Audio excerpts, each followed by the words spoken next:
عائشہ بات کر رہی ہوں، میں کوئٹہ سے بلانگ کرتی ہوں، پرائم منسٹر عمران خان صاحب سے بات کرنی۔ جی عائشہ بولیں۔ جی خان صاحب، پہلی بات تو یہ کہ آپ کی عوام آپ سے بہت پیار کرتی ہے، ان کے ایون بچے بھی آپ سے بہت پیار کرتے ہیں۔ آپ جو اقدامات کر رہے ہیں ہمیں آپ پہ پورا بھروسہ ہے، لیکن مسئلہ اتنا بڑا ہے کہ کہیں سنوائی نہیں ہوتی ہے۔ میں بیوہ ہوں، میری والدہ بھی بیوہ ہے، اور کوئی میرا بہن بھائی نہیں ہے۔ 3 سال کا میرا بیٹا ہے۔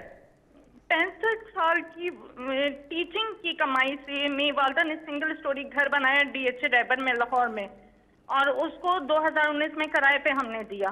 وہ انہوں نے قبضہ کر لیا، ایس ایس پی کا بھائی تھا شیخ عمر صاحب نے میرا 2020 میں دسمبر میں میرا قبضہ چھڑوایا۔ اللہ تعالیٰ انہیں صحت تندرستی دے، عزت دے، لیکن وہ بندہ نتیجے میں مجھے 5 لاکھ کا مقروض کر کے چلا گیا۔ شیخ عمر صاحب نے ہدایت کی تھی کہ ان کا مسئلہ حل کروائیں، لیکن ان کی ٹرانسفر ہو گئی۔ جو نئے سی سی پی او صاحب تھے انہوں نے بھی ہدایت کی۔ اب وہ صرف اب تک جو ہے ہدایت ہی چل رہی ہے، ایس ایس پی کے بھائی ہونے کے ناطے کوئی مسئلہ حل نہیں ہوا، اور نتیجہ یہ نکلا کہ میری والدہ نے اتنی ٹینشن لی کہ وہ کینسر پیشنٹ ڈائگنوز ہو گئی ہیں۔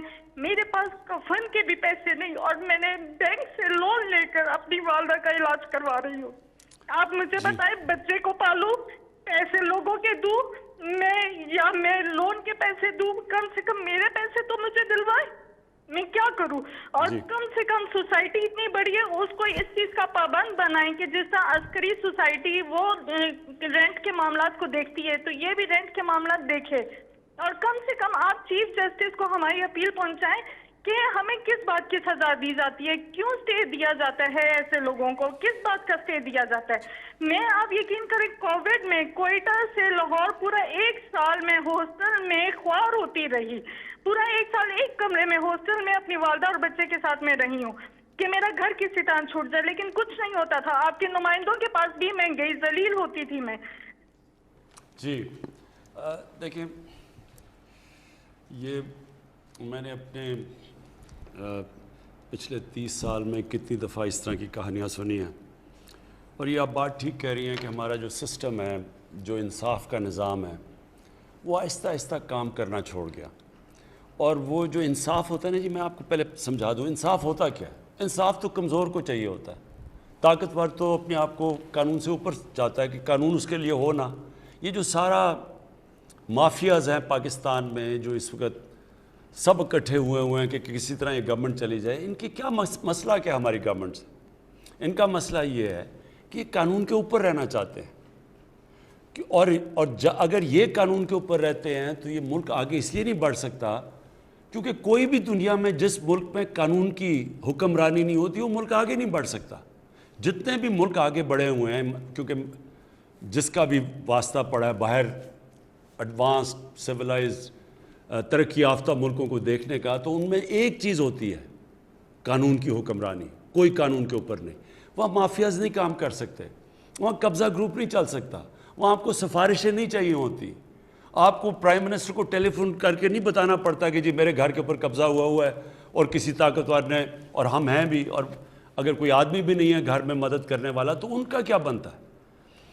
یہ ساری جو جنگ ہے جو اس کے لیے میں پولیٹکس میں آیا تھا، انصاف کی تحریک، اس ملک میں کمزور کی حفاظت کرنے کے لیے، کمزور کو اور طاقتور کو قانون کے نیچے لانے کے لیے یہ سٹرگل ہے۔ یہ ساری جو پی ڈی ایم ہے یہ چاہتی ہے ہم قانون کے اوپر ہوں، ہم جو مرضی کریں، کیسز پرانے بنے ہوئے ہیں لیکن ہم ان کو معاف کر دیں، نہیں تو گورنمنٹ کرا دیں گے۔ یہ بھی وہ شوگر مافیا ہے، انہوں نے کہا جی ایف آئی او کون ہوتی ہے ہمارے اوپر کرنے کے لیے، وہ انہوں نے جب شوگر ایسوسی ایشن نے ایف آئی او کو خط لکھ دیا کہ تم اگر کرو گے ہم چینی کی قیمتوں پر بڑھا دیں گے اگر ہمارے اوپر کارروائی کرو گے۔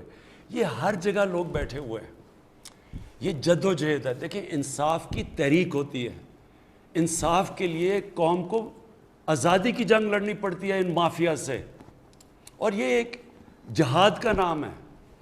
یہ اللہ کا حکم ہے کہ میری زمین پہ انصاف قائم کرو۔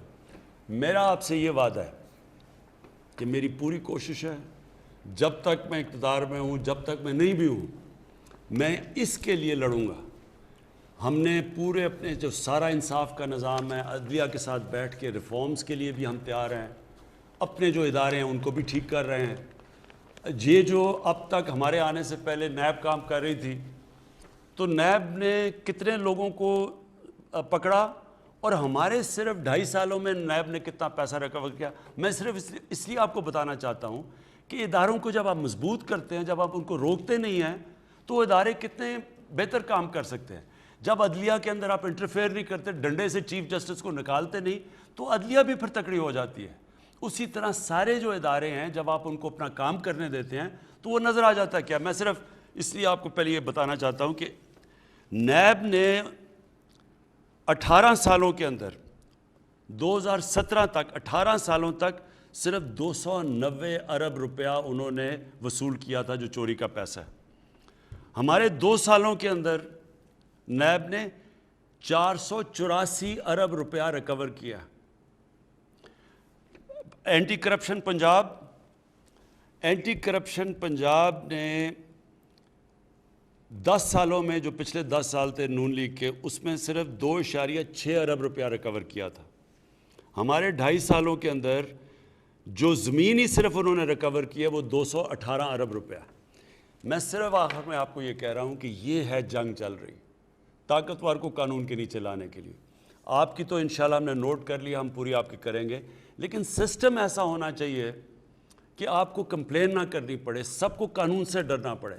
اور یہ ایک جہاد کا نام ہے, یہ ہم لڑ رہے ہیں انشاءاللہ. جس طرح جا رہا ہے, جس طرح میں نے آپ کو بتایا کہ یہ طاقتور لوگوں سے پیسے وصول کیے ہیں, یہ کبھی پاکستان میں پہلے نہیں ہوا. اتنے طاقتور لوگ جب جیل میں جا کے پھر دھمکیاں دیتے کہ عمران خان تمہیں بھی ہم دیکھ لیں گے, یہ پہلے کبھی انہوں نے جیلوں کے چکر نہیں لگائے. یہ اس دور میں ہو رہا ہے اور پہلی دفعہ آپ دیکھ رہے ہیں. اور اصل میں یہ چینج یہ ہے کہ طاقتور کے اوپر ہم اڑے ہوئے ہیں کہ ان کو ہم نے قانون کے نیچے لے کے آنا ہے. کسی سے زیادتی نہیں کرنی, کسی کے اوپر غلط کیسز نہیں بنانے, لیکن جو انہوں نے اس ملک سے فراڈ کیے ہیں, چوریاں کی ہیں, ڈاکے مارے ہیں, جرم کیا ہے, ان کو اس جرم کی سزائیں دلوانی. یہ ہم کامیاب ہوتے جائیں گے انشاءاللہ. جیسے ہم کامیاب ہوں گے یہ خود ہی ملک بدلتا جائے گا. یہ جو چھوٹے چھوٹے نیچے قبضہ گروپ بیٹھے, یہ خود ہی ڈر جائیں گے سارے جب انہیں پتہ چلے گا کہ اب کسی کوئی سفارش نہیں چلے گی. یہ قبضہ گروپ اس لیے کامیاب ہو جاتے ہیں کہ ان کو پولیس کی پروٹیکشن مل جاتی ہے, طاقتور کوئی ایم این اے پروٹیکٹ کر لیتا ہے, اس لیے کام کرتے ہیں. آپ کی جو یہ بات آپ نے کہی کہ ریسرچ کرنی چاہیے, ہمیں دیکھنا چاہیے کہ پاکستان میں اور کون سے ہم ویجیٹیبلز اگا سکتے ہیں. اب دیکھیں نا, زیتون ہے, اب یہ ہمیں کیوں نہیں سمجھتی کہ ہمارے ملک میں جتنی زیتون کی پوٹینشل ہے ہم دنیا کو ایکسپورٹ کر سکتے ہیں. اور وہ بہترین آئل ہے, زیتون کا جو تیل ہے وہ مہنگا سب سے زیادہ ہے وہ. تو اب ایک دم فیصلہ پختونخوا میں ہوا اور اب یہ ساری جگہ زیتون لگنا شروع ہو گیا. اور انشاءاللہ آپ دیکھیں گے 2-3 سال کے اندر ہم اس پوزیشن میں آ جائیں گے کہ زیتون ایکسپورٹ کر سکتے ہیں. اسی طرح ایک جو سبزیوں میں جو سب سے, جس کو کنگ آف ویجیٹیبلز کہتے ہیں, وہ ہے ایووکاڈو. اب پاکستان میں بہترین جگہ ہے ایووکاڈو لگانے کی. میں نے اپنے گھر میں لگائے ہیں تو میں تو حیران ہو گیا ہوں کہ جس طرح کے وہ ایووکاڈو ہو گئے ہیں.